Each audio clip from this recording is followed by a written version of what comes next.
All right, welcome back to The Horror with Mike. And Nate. On this episode, we're going into part 2 of Killer Theories. Killer Theories is one of our favorite podcasts that we've recorded. You should go back and check it out if you haven't already. On the show Scream, who is the killer, why, what are potential surprises coming up. Not based on any insider information, just hardcore long-term horror fans. Yeah, we're we've really seen a good. lot of whodunits and shit. Yeah, and we're really good at predicting these sort of things, particularly when it comes to shit that isn't very good. Yeah. And Scream, isn't very good. Yeah. But we recorded that one 2 or 3 weeks ago, and in the last 2 or 3 episodes, a lot more things have come to light. Spotlight has focused on different characters, Mr. Branson in particular, making it seem a lot more likely like he's the killer. He's an active suspect, and you, the viewer, are supposed to consider him the prime suspect. And given the placement in the timing of the series, it's too early. They're going to want to have some sort of surprise in the last couple of episodes. So they need some sort of surprise killer. Focusing on Branson this early makes me think that he's one of their big red herrings. I disagree. Yeah? Because I think what this episode pulled, my two theories have more than likely become rock solid in my mind thus far. Yep, still is Mr. Branson. This is why. The writer, as I stated on, this is after episode 6. So listen to our episode 6 review. I talk about the fact that the writing got better because one of the show runners came in to say what was going to be important, what wasn't going to be important, blah, blah, blah, blah, blah. He spent this episode calling out Mr. Branson so people would say it's not him because it's too obvious now. Mm-hmm. But what happens is they set up all of these plot threads for him and none of them are resolved. They say them and then the character you trust the most, Noah, specifically is the one who says that's all fake. Mm-hmm. So you as an audience are like, oh, okay, well, I believe Noah. That only sets it up so that later when he actually does look at the end of right before the killer gets revealed, and he finds out that it is Mr. Branson. Yeah. He's like, holy shit, these are Brandon James's brothers or somebody's fingerprints. Holy shit, we have to go save everyone. And they race in a car to get to Emma as she's talking to the other killer who is yet to reveal themselves. It is still Mr. Branson. See, I think he's got a connection to the Brandon James thing. I just don't think he's the killer. Okay. So there'll be something comes up where maybe he's even, their show's corny enough where he could have come back to sort of bring the real killer to justice, who is the sheriff and the sheriff's son, one of your earlier theories. That is my bullshit theory, is what I call it. Yeah. That is the worst possible outcome. And that is now where, if I was a betting man, and I'm not, I don't gamble, but after the sex bet line last episode, I see the father having been the real killer, the sheriff having been the real killer back in the day. Maybe his son is in on it, or maybe Noah's in on it. But, or it's not even his son because they don't have the same last name. Yeah. Now, I hope that's not what it is, but the show sets that up. That's the thing, is the show has set up they're good in that way that everyone is still as much of a suspect as anybody else. But as we learn, if you watch old slasher movies, the killer is like, spoiler alert for the movie Valentine, which I just recently watched that I never wanted to watch because I guess the killer, when I was 9 years old from watching the preview, asked Nate, is it Angel? Do I even need to bother? He's like, go ahead and watch it. So I'm like, it's Angel, and it was Angel. Boom. There you go. Specifically, Angel is pointed out in the middle of at the end of the second act, which is basically what we're getting into now. Oh, he's the killer. Think about anyone you've seen. Billy, oh, he's the killer. Not right. Stu. Killer, who eventually is revealed, is a prime suspect halfway through that they didn't disregard. Mm-hmm. Same reason that I think killer number 2 is Audrey.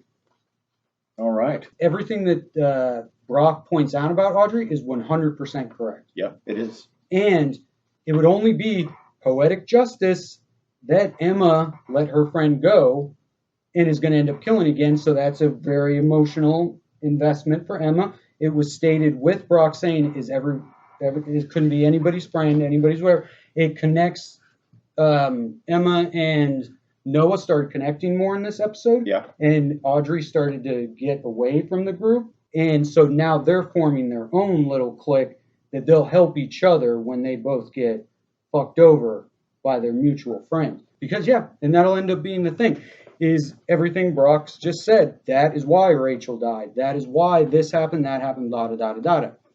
Rachel probably did help her kill Nina. Now, how Mr. Branson figures into this is that Mr. Branson had access to all the laptops. Him being that he was planning on doing this whole Brandon James thing, saw Audrey kill over the laptops, and then killed Rachel because he can't trust Rachel, and then took Audrey and was like, look, you have to help me now. Okay, that's a good theory. Mm-hmm.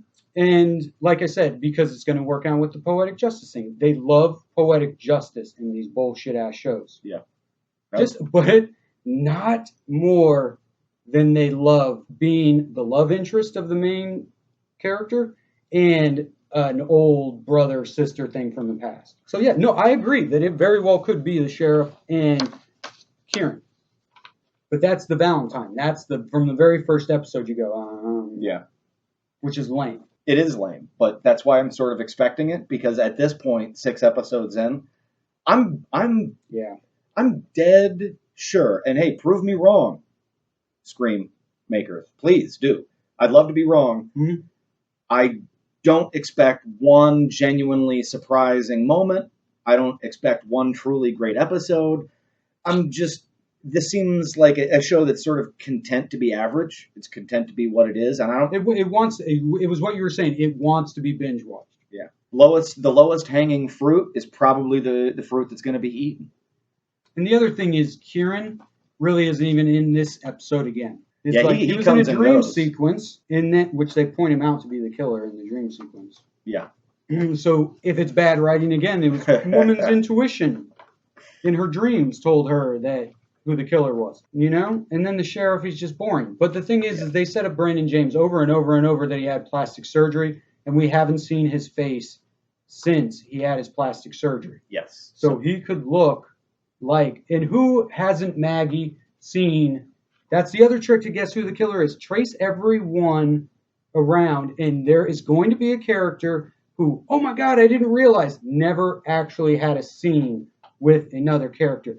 Maggie has had a scene or been in visual contact with every character other than Mr. Branson because she would recognize him as someone. Interesting. Yup. That has to be the predominant factor in the motive for these new killings is the old killings. Well, right, of course. Let's see, and that's what I'm saying, is it will be Brandon James, and then it is the two things that we thought were red herrings, which is the video and Brandon James. Both of those are relevant, and that's what gives both killers motivation. Separate from each other, but then they work in together. What's irrelevant is the fucking mayor's bullshit. Yeah. Just kill everybody else. So fucking over having to watch even any scenes with Brooke in them. Yeah, I'm still puzzled why they bothered making the mayor a character at all. The show would have been better served to just excise him totally. Because what they did is they wrote the first few episodes, or they wrote the outline, and every bad TV show or every mystery has to have the crooked politician. Yeah. And then they didn't know what to do with them. And then they wanted their Gale Weathers, so they added her in, can't figure out what to do with her. They have Will. Too many characters. They don't know what to do with all of them. They opened too many bags of chips. Yeah. God. They totally have disregarded Kieran, basically, now. They're phasing out Sheriff more and more. Yeah, they just don't know what to do with all of these characters. And rightfully so, because most of them suck. Yeah. And even the ones who are the central whatever have nothing interesting about them, guys. Like, nothing. No. Like, what works about the original Scream is that Sydney has a driving force that makes her a likable character that you want to see succeed, that she went through something horrible when she was a little girl, or a year ago, still she was a girl, young girl. She lost her mom in a horribly violent thing. Like, she's scarred. She has emotional... Nobody has a problem in their past. Other than Audrey. Audrey has to contend with being a closet lesbian. Yeah, that's the only thing approaching a character trait that anybody has. Right. Because the fact that Will plays basketball, that isn't a character trait, really.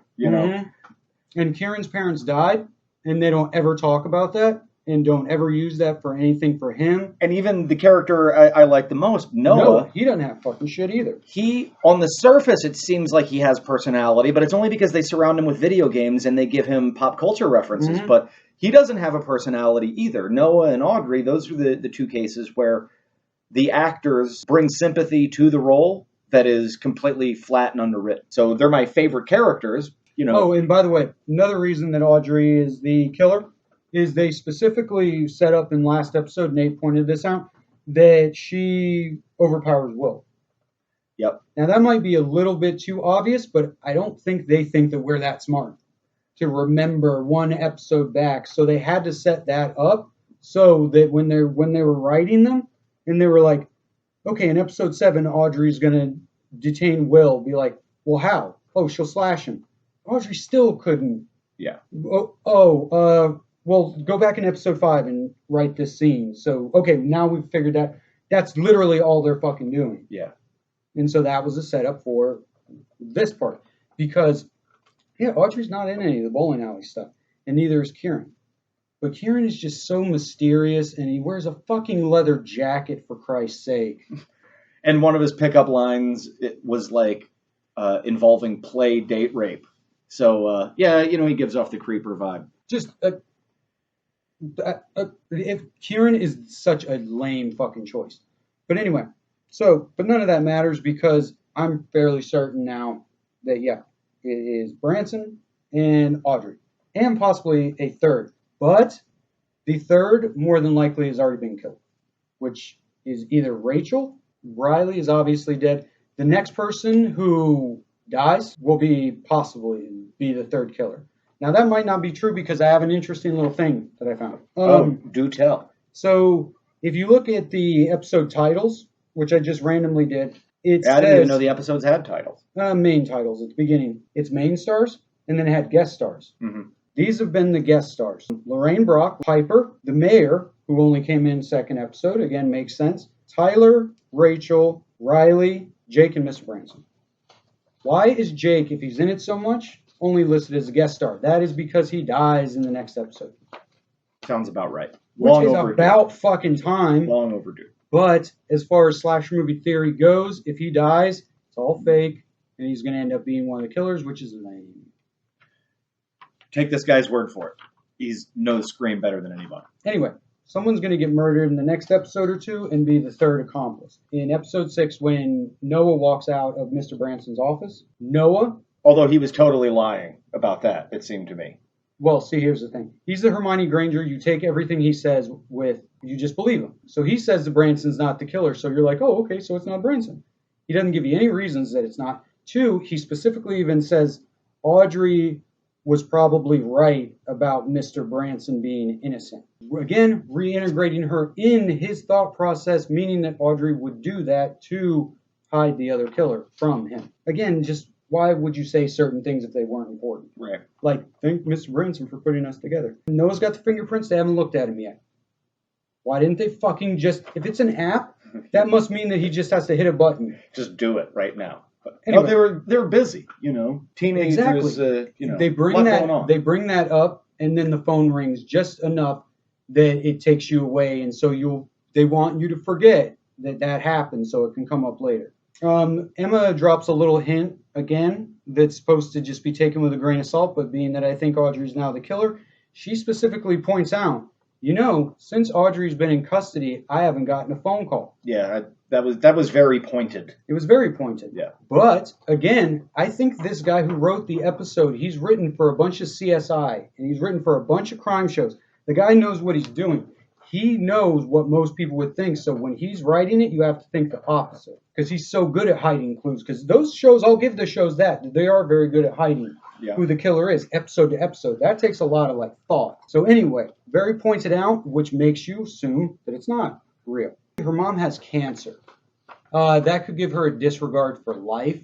Could be the whole tie to it. That's something that we were just talking about that makes her character deeper. So why are you going through so much trouble when you don't even show an inkling towards any other character of giving them backstory? You made her the most complex character, but she's hardly in the show because you want your killer to be set up as complex when they're revealed. Emma straight up totally lies, and the dramatic irony of the reason Emma does that is because her mom says, if you think your friend is innocent, stick up for them, because I didn't do that with mine. Mm-hmm. So that's going to be a dramatic twist of irony on that. That it's like the sins of the mother revisited on the daughter. That she made that mistake, and it's still going to haunt her because now she's using that mistake to accidentally let the real killer out this time.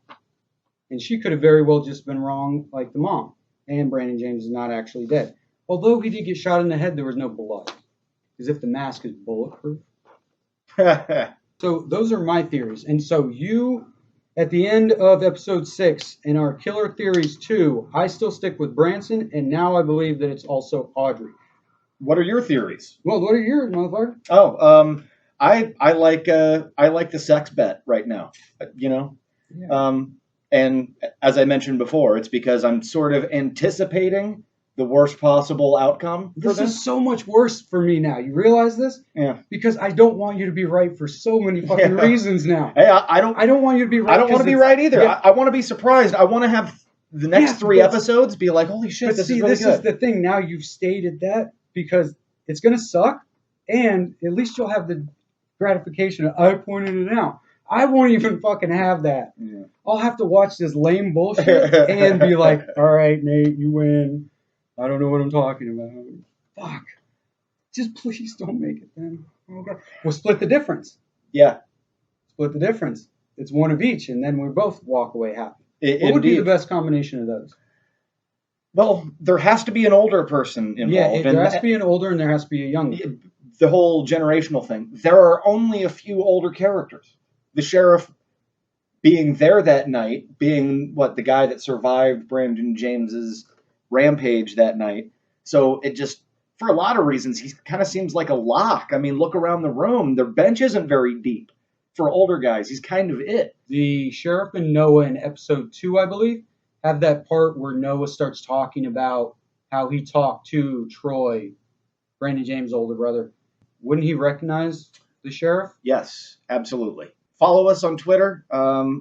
Be our friend on Facebook, and we actively discuss all this dumb Scream shit with our fans. Yeah, about even killer theories in general. Let us know. We will have our full discussions with you. If this fucking 20-minute long goddamn thing isn't enough for you, we can have longer conversations. But anyway, let us know. This actually was a request by one of our YouTube subscribers. So thank you for that. And the video reaction was for another one of our YouTube subscribers. So it may take us a little bit, but we are following through with what you ask us to do. Yeah, we're horror fans, and we give a shit about other horror fans. Yep. And you're in league with us. Yes, that's why we're doing this, just because we like to talk about all this crazy horror shit anyway. So get in on the conversation. Follow us down the rabbit hole at Fright Flicks. Yes, I have a new show out, Roomies, from JoeBlow.com. I'll put a link to that underneath. Please watch, like, share. Be honest, of course, but hopefully you like it. And I've got a horror book for all ages. It's called The Strange Tale of Hector and Hannah Crow. Very good. Currently available in some bookstores and for cheaper on Amazon. Yeah. By the way, he has literally written the book on slashers. It's not published yet. You need to publish it. But he has written a goddamn book that I have read on the history of slasher films. History, themes, archetypes, trivia, fun shit. You name it. So let us know if you would like to see that published. We can hopefully get that out to you. That was Killer Theories Part 2 here on The Horror, and we will see you next time, guys.